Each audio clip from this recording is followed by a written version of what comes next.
Deadline প্রায় শেষ, আর মোটামুটি মিনিট 3 দুপুর 2টোর মধ্যে পরেশ পাল এবং দুজন কাউন্সিলর ভোট পরবর্তী হিংসাতে যাদের নাম রয়েছে দুপুর 2টোর মধ্যে তাদেরকে আদালতে হাজিরার নির্দেশ দেওয়া হয়েছিল। কিন্তু কোথায় তারা?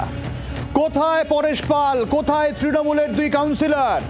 গ্রেফতারি হবে কি তাহলে? গ্রেফতারির নির্দেশ দেবেন বিচারক? ভোট পরবর্তী হিংসা মামলায় কিন্তু আদালত যথেষ্ট করা। চার্জশিটের নাম পরেশ পাল, তৃণমূলের 2 কাউন্সিলরের দুপুর 2টোর মধ্যে আদালতে হাজিরার নির্দেশ। ঠিক যদি গড়ির হিসাব ধরি, এখনো পর্যন্ত 2টো বাজতে 2.5 মিনিট মতো বাকি রয়েছে। এর মধ্যে পরেশ পাল কি হাজিরা দেবেন? আমরা খোঁজ করার চেষ্টা করব, আমরা জানার চেষ্টা করব কোথায় রয়েছেন পরেশ পাল।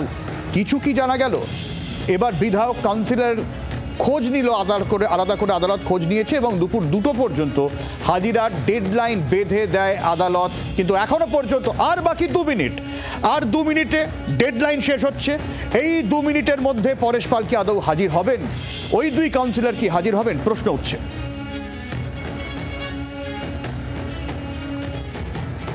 ভোট পরবর্তী হিংসা মামলা, সেই ভোট পরবর্তী হিংসা মামলায় বিজেপি কর্মী খুনে সিবিআই এর যে চার্জশিট তাতে নাম রয়েছে পরেশ পালের এবং তৃণমূলের 2 কাউন্সিলরের। আদালত করা নির্দেশ দেয়। চার্জশিট যে দাখিল হয়েছে তার ভিত্তিতে আদালত হাজিরার নির্দেশ দেয়। আদালত প্রশ্ন তোলে, অভিযুক্তরা কি আদালতে এসেছেন এখনো পর্যন্ত? তারা কি হাজিরা দিয়েছেন? এখনো পর্যন্ত পরেশ পাল কোথায় সেই খবর কারো কাছে নেই। সেই জায়গা থেকে দুপুর 2টো পর্যন্ত ডেডলাইন দেওয়া হয়, তার মধ্যে আদালতের হাজিরার নির্দেশ দেওয়া হয়। এখানেই প্রশ্ন উঠছে, কোথায় বিধায়ক পরেশ পাল? কোথায় তৃণমূলের 2 কাউন্সিলর? এবার কি তাহলে গ্রেফতারির আশঙ্কা বাড়ছে? গ্রেফতারের নির্দেশ দেওয়া হবে? ভোট পরবর্তী হিংসা মামলায় আদালত যথেষ্টই করা। আর 1 মিনিট, আর ঠিক 1 মিনিট রয়েছে দুপুর 2টো বাজার ক্ষেত্রে। ঠিক এই জায়গায় দাঁড়িয়ে অয়ন ঘোষাল আমাদের প্রতিনিধি রয়েছেন আমাদের সঙ্গে। অয়নের কাছে আমরা যাব। অয়নের কাছে যাওয়ার আগে, অয়ন রয়েছে আমাদের সঙ্গে। অয়ন, তোমার কাছে যাব, তবে তার আগে তুমি তো কালকে কথা বলেছিলে নিরাপত্তারক্ষীর সঙ্গে যে কোথায় পরেশ পাল তা নিয়ে খোঁজ খবর করেছিলে। আমি তোমার কাছে আসার আগে একবার দর্শক বন্ধুদের শোনাতে চাই ঠিক কি বললেন সেই সময় তিনি। আমরা সিকিউরিটির কাজ করি না, এখানে আমাদেরকে কি উনি বলে যাবেন কোথায় যাবেন কোথায় যাবেন না?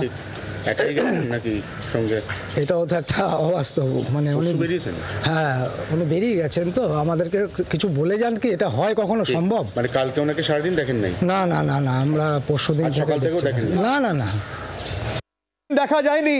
আর অয়ন দুপুর 2টো বেজে গেল। অয়ন,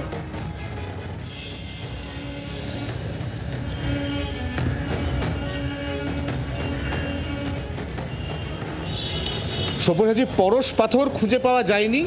পরেশ পালকেও গতকাল 24 ঘন্টা খুঁজে পায়নি। পরেশ পালকে এখনো পর্যন্ত আদালত, বিচারপতি খুঁজে পাননি। সবথেকে গুরুত্বপূর্ণ প্রশ্ন, পরেশ পাল কোথায়? নিরাপত্তা রক্ষী তাকে কিছুটা তৈরি রাখা হয়েছিল মানসিকভাবে, এটা আমি নিজে ব্যক্তিগতভাবে তার সঙ্গে কথা বলার নিরিখে উপলব্ধি করেছি গতকাল। কারণ তিনি যখন প্রথমবার না বললেন, তার থেকে তার দ্বিতীয় নায়ের মধ্যে অনেক বেশি জোর ছিল। কারণ প্রথম প্রশ্নটা ছিল তিনি একা গেছেন না সঙ্গে কাউকে নিয়ে গেছেন, আর দ্বিতীয় প্রশ্ন হচ্ছে তাকে এই গত 24 ঘন্টা অর্থাৎ গতকাল সকালের নিরিখে আর দেখা গেছে কিনা। তিনি একদম তীব্রভাবে বলেছেন না।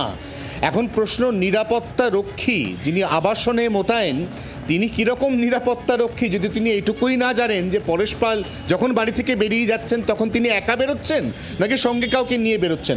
অর্থাৎ এখানে পরিষ্কার কোথাও না কোথাও নিরাপত্তা রক্ষী, তাকে প্রথম ইনস্ট্রাকশন দেওয়া ছিল কোনো সংবাদ মাধ্যমের ক্যামেরাকে ভেতরে ঢুকতে দেওয়া হবে না, এবং দ্বিতীয়, যদি কোনো সাংবাদিক ভেতরে ঢোকার চেষ্টা করে তাহলে তাকে মুখের ওপর বলে দেওয়া হবে যে এখানে অনেক দিন ধরে, প্রায় 3-4 দিন ধরে উনি নাকি সেখানে নেই। তাৎপর্যপূর্ণ বিষয় সব্যসাচী, শুধু পরেশ পাল নয়, আরও 2জন এখানে আছেন যাদের কাল সকালে জি 24 ঘন্টা খুঁজে পেয়েছে। তার মধ্যে একজন স্বপন সমাদ্দার আর একজন পাপিয়া ঘোষ সকালে ভালো করে ঘুম থেকে ওঠার আগেই তাদের বাড়িতে জি 24 ঘন্টা পৌঁছে গিয়েছিল, তারাও কিন্তু আজকে আদালতে যাননি। অর্থাৎ 3 জনের কেউ। আমি তোমার কাছে আসার আগে তাদের 2জনের বক্তব্যটা একবার শোনাই, তারপরে তোমার কাছে আমি আবারও আসবো। ইলেকশন আসলেই কোনো রাজনৈতিক দলটা কি কাজ থাকে, কোনো একটা দামামা সৃষ্টি করা। এই রাজনৈতিক দলটাও সেরকম, যেহেতু সামনে ইলেকশন আসছে, নতুন একটা কিছু করতে হবে, হাঙ্গামা ক্রিয়েট করতে হবে, এই কারণেই তাদের এই চক্রান্ত বলতে পারেন একটা। কারণ এলাকার মানুষ আমার মনে হয় জানে, কারণ দীর্ঘ 95 সাল থেকে মাননীয় মেয়র পরিষদের সদস্য স্বপন সমাদ্দার এই অঞ্চলের পৌর প্রতিনিধি ছিলেন, তারপরে আমি এখানকার পৌর প্রতিনিধি হয়েছি। তারা জানেন স্বপন সমাদ্দার বা পাপিয়া ঘোষরা কেমন লোক, অতএব আমার মনে হয় সঠিক সময়ে তারাই সঠিক উত্তর দেবে। এই অঞ্চলে মানুষ জানে যে স্বপন সমাদ্দার কী টাইপের মানুষ, কীরকম টাইপের মানুষ। এখানে কোনোদিন আমাদের আগে প্রচুর মারামারি হতো, আমি কাউন্সিলর হওয়ার পরে এখানে কোনো মারামারি ধরাধরি কিচ্ছু হয়নি, বোম মারামারি কিচ্ছু হয়নি। কিন্তু এই জায়গাটায় খুবই নোংরা রাজনীতি বিজেপি খেলছে।